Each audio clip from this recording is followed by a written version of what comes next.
Hi, welcome to the first episode of My Cabin Kitchen. I thought I'd start my first episode out with doing a basic white bread that I picked up from just a YouTube channel as I was scrolling through looking for an easy bread recipe to inspire me. So I will link that in the description and we can get started. So what you will need is a bowl. Glass is really good, nice and big. You'll need a measuring cup that does at least 2 cups or so, or more. This one does 4. A sharp knife or a bench scraper, which is what I prefer.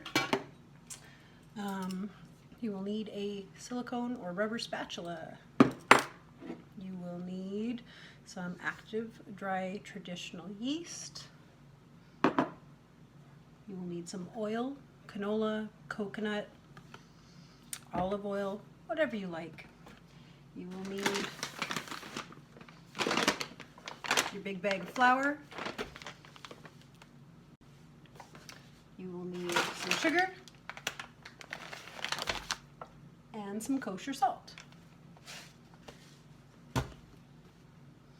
You'll also need 2 cups of water. So the water does need to be warm when you use it so that it can help the yeast blend. So what I like to do is I like to boil some water ahead of time. I like to measure it out. Be careful, it's hot. About 2 cups there.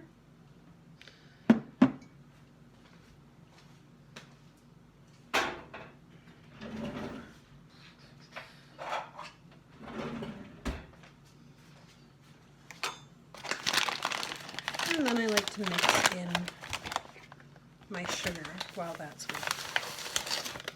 So the original recipe does call for a 1/4 cup of sugar, or sorry, 1/3 of a cup of sugar, but I like to use a 1/4 cup because I don't like my bread to be too super sweet.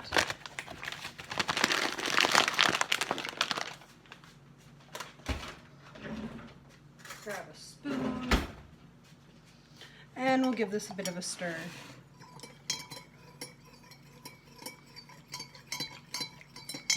Until that cools. If you leave a metal spoon in any sort of warm liquid, the metal spoon will sap the heat energy right out of it. So it's kind of something I like to do because I don't know if you can see, it's pretty steamy water. There's some condensation there. And yeah, I like to go from hot to cooler and not the other way around. If you do use too hot of water, you can kill your yeast. I did that once and I ended up with a really flat, heavy loaf. So, word to the wise, don't use too hot water. I do check it every few minutes or so just by dipping the tip of my finger in there. You can use a thermometer if you want. And as far as I hear and read, the ideal temperature is around 90 to 100 degrees Fahrenheit. So, you know, about skim temperature. If you can dip your finger in there, it's warm enough. So while I'm waiting for my water to cool, the next thing that we can do is measure out the flour that we will need. So I know a lot of people use a big bin for their flour. I go through it way too fast, so I just pull it right out of the bag. And I even have a designated measuring cup just for that flour. So the original recipe calls for, I believe it's 5.5 to 6 cups of flour. And I personally, my mixer just isn't big enough for that, and it's a lot to work with. So I do usually about 4 to 5. Usually it's around 5. I think that's 4. And there we go. Just so that it's easier to transfer that into your mixing bowl instead of scooping it in, because that can make quite a mess. We'll just set our flour bag aside for right now. We will need it in a minute when we get to mixing. And in the meantime, while we are waiting for our water still to cool, we can measure out the salt and the yeast into our mixing bowl. Not the yeast. The salt and the oil. There we go. So again, about a 1/4 cup. don't know where my 1/4 cup measuring cup is, so we're just kind of eyeballing it with a 1/3 cup measuring cup. Bread is a really nice intersection between cooking and baking, I think, because it lets you kind of have freedom to try new things. It lets you gain confidence in doing just the basics like we're doing today. But like I said, it gives you the freedom to try new things. So you can make variations of this where you roll in some cheese, or you can make it half whole wheat and half regular white flour or rye flour, or whatever you want, and you can have some fun with it. So that's the whole point of this today, is just to have some fun, make some bread, have a delicious treat. Plop this in the sink to wash later. We'll get some kosher salt. You can also use sea salt, whatever you like. Table salt is not preferred. And I believe it's about a teaspoon or so. I just measure it in my hand. The hand is the middleman. You never salt straight from the package. Okay, we'll just let that sit. We'll get it sitting in our mixer. You can also make these bread recipes by hand if you want. If you don't have a stand mixer, you don't need a stand mixer to do these. It just helps. It takes less time. If you are doing a whole wheat combination, whole wheat white flour combination, it is really important to know that it takes a lot longer for whole wheat bread to rise. It needs almost double the rising time, and it will almost always come out with a significantly smaller and denser loaf. It's just the way whole wheat works. Next, we'll talk real quick about the difference between a dough hook and a paddle, because a lot of mixers come with both of these, as well as a whisk.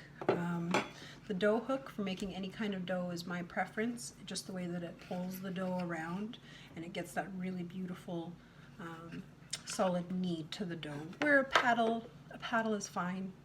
It's pretty much like the universal tool. It just takes a lot more to get the dough out of it when you're done. Yeah, and it's more for mixing thoroughly rather than kneading, which is what your dough needs. Ha! Okay, so our water is cooled enough for our yeast, so we are going to take our measuring spoon, which is set to, oh, the markings have all gone off this spoon. I need a new one. So that's set to a tablespoon. We're going to do a tablespoon and a half. And again, I'm bad and I do not really measure things super accurate most of the time, but hey, most of the time they work out just fine. So that's about a tablespoon and a half, which I believe is still what the original recipe calls for. And we're just going to give that a good stir up. And we're going to put our yeast back in the fridge, take our spoon out, and just let everything sit and let the yeast bloom.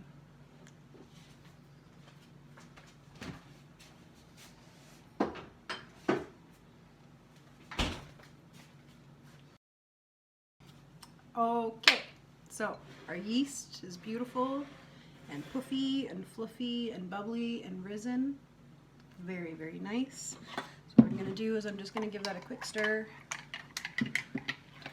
just to work everything up. I'm going to pull my mixer over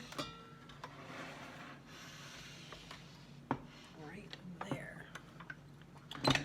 All right. Oops. So we're going to pop our dough hook in, make sure it's nice and tight, make sure our mixer is down at 0 speed,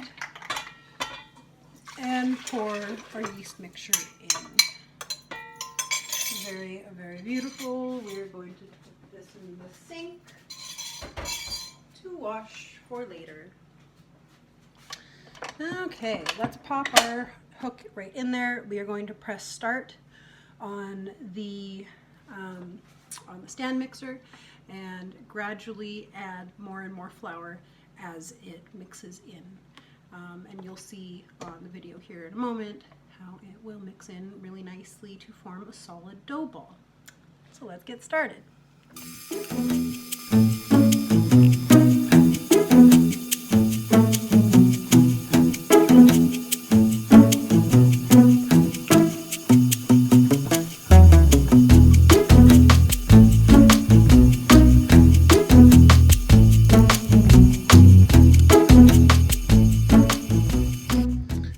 That the dough is starting to form really nicely because it's getting this really beautiful flaky sort of texture, nice and tear apart. So we're just going to turn the mixer back on for another few minutes and let it completely form before we take it out and start forming it a little bit more with our hands.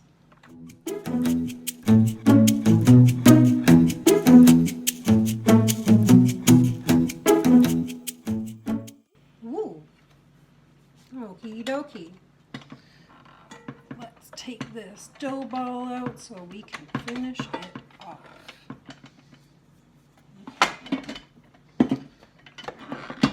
Now we can set our mixer aside for now. All right. So what we're going to do is we're going to take some more of our flour.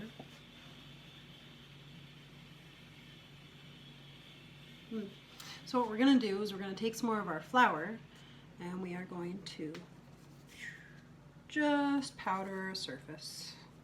Nice clean surface to work on. Make it nice and liberally powdered with flour. We're going to take our dough and our spatula, and we're going to gently pry the dough off of our hook.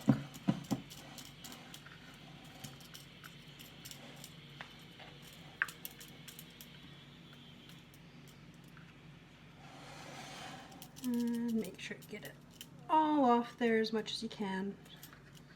Waste not, want not.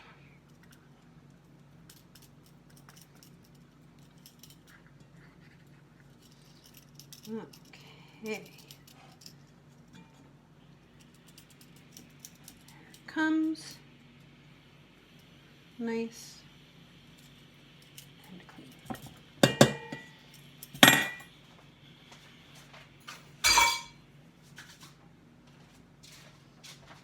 Okay, and now let's get our dough out of here and onto this floured surface.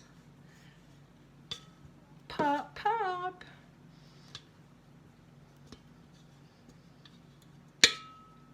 Okay. I like to go just an extra step and try and get all of the rest of the dough off the sides. Didn't put all that work in to just let this dough sit there. That's like a whole bite of bread right there. Right in the middle. For it to wash. And then I like to give mine a little sprinkle on top. And what we're going to do is we're going to scoop in flour from the outside and press it down into the inside. All over, every side. Get it nice and pressed in. Mostly just doing this so that we don't get dough stuck all over our fingers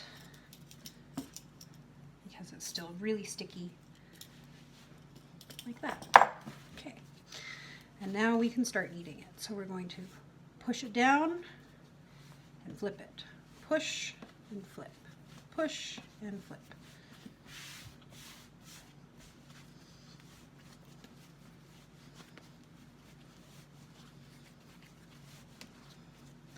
Don't need to put a lot of muscle into this, just a little bit.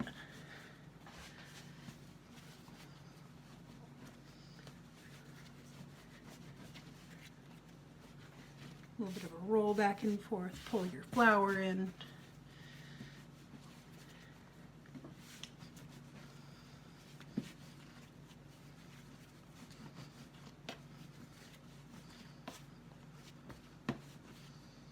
Still a little sticky, so we'll just add a little bit more flour.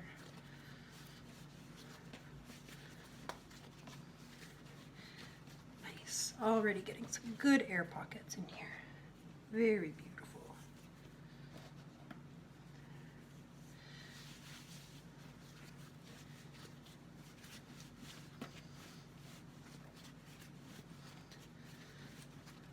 Oh, okay. Just do a couple more rolls.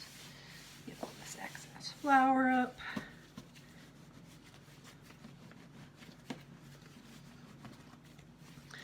All right. And then when you can easily form it into a ball like this, without too much tackiness, until the ball springs back when you press into it. So we've got a little bit more to go there, but that's okay. A little bit more flour. And maybe some on the outside too.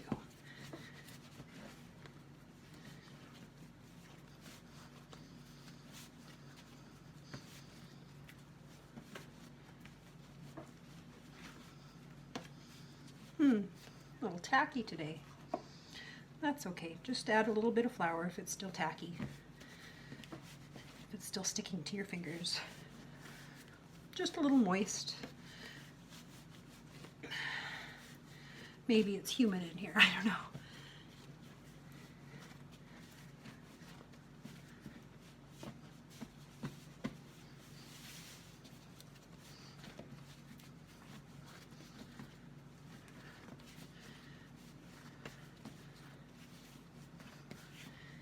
All right.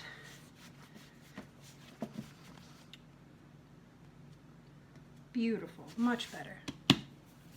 So now we're going to take our original flour bowl, just get the rest of the flour out of there, and we're going to put some oil in it, or if you have some spray cooking oil, whatever you like to use.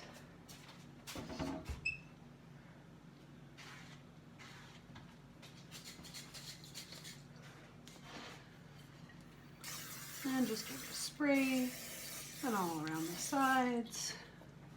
Or again, if you like to use just regular cooking oil or olive oil or whatever you like, that's fine. I'm going to pop that face down in there and then give it a bit of a massage around and then flip it over. Now this part's pretty important. We're going to get a clean dish rag and we're going to moisten it. We're going to get it wet and wring it out, and then we're going to let this rest in a warm, not drafty place for about an hour or so before we come back and punch it down. So let's get to it.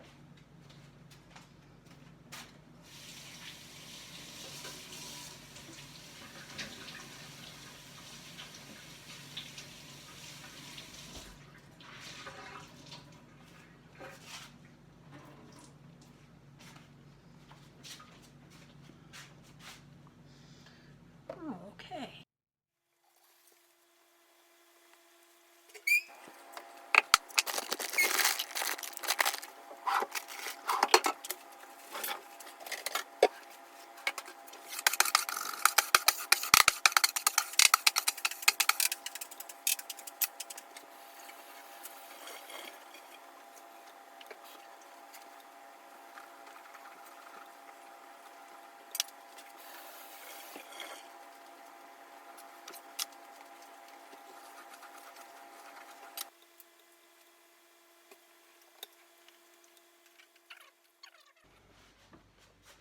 All right, so this is what our dough looks like now that it's all risen.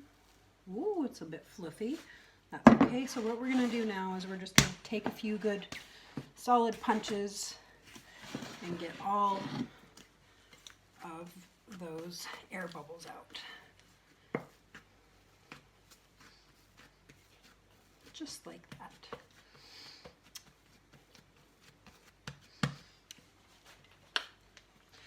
And let's plop this guy out onto our table, onto our work surface.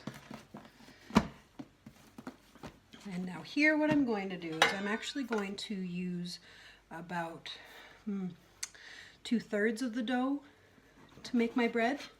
And then the rest of the dough we are going to roll out and braid into a beautiful bread braid.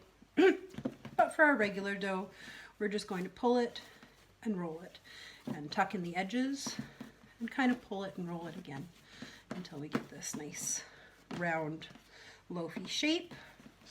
We will grease a pan, which I did beforehand, and we will stick our loaf in here and set aside. For the other one, we are going to break this into 3 equalish portions.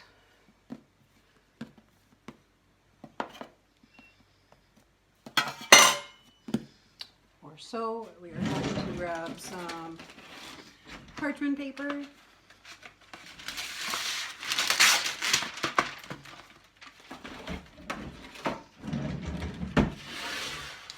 And pop that on a baking sheet, ready to go. From here, we're going to take our 3 dough balls and roll them and stretch them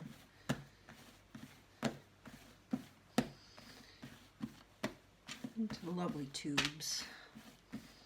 I'll just set them aside there.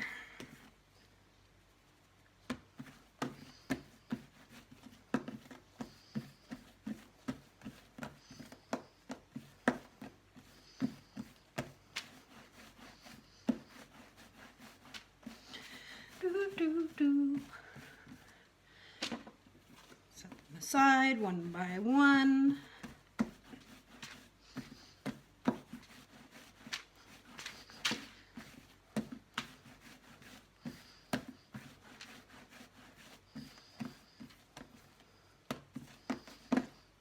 About all the same size.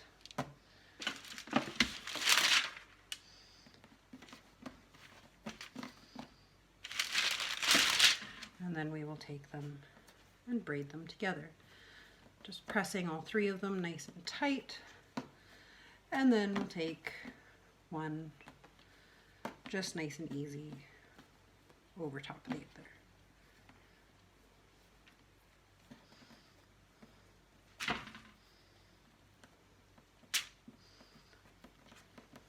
Beautiful. We'll take this guy and we'll lay it just so. And then we'll take our other one and put it just so. And cover them both back up with the towel to wait for another half an hour. And while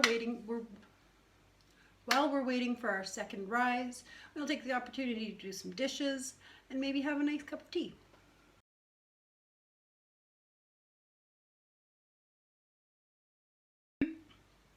Also, take the opportunity to preheat your oven to about 325, 350 degrees.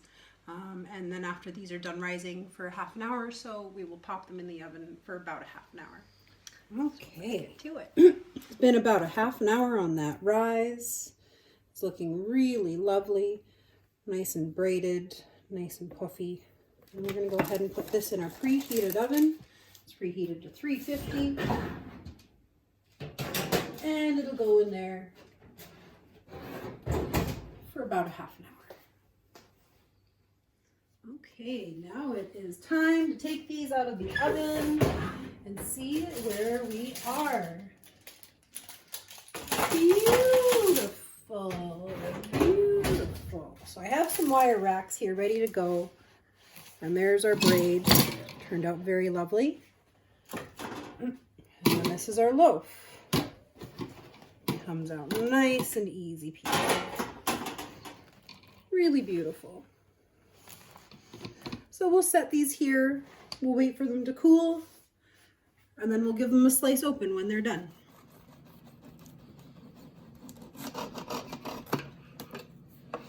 Ooh. So. And that is it for the basic white bread. Do need to let this cool a little bit longer to get a better cut, but it's absolutely amazing.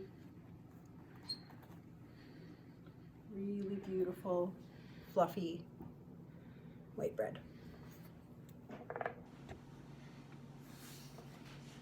So just a note about cutting your bread. Definitely wait until it's all cool. I know it's really tough sometimes, but then you get tearing in your bread because it's not quite cool.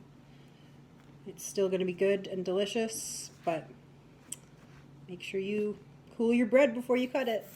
Doesn't help that these are like the worst knives.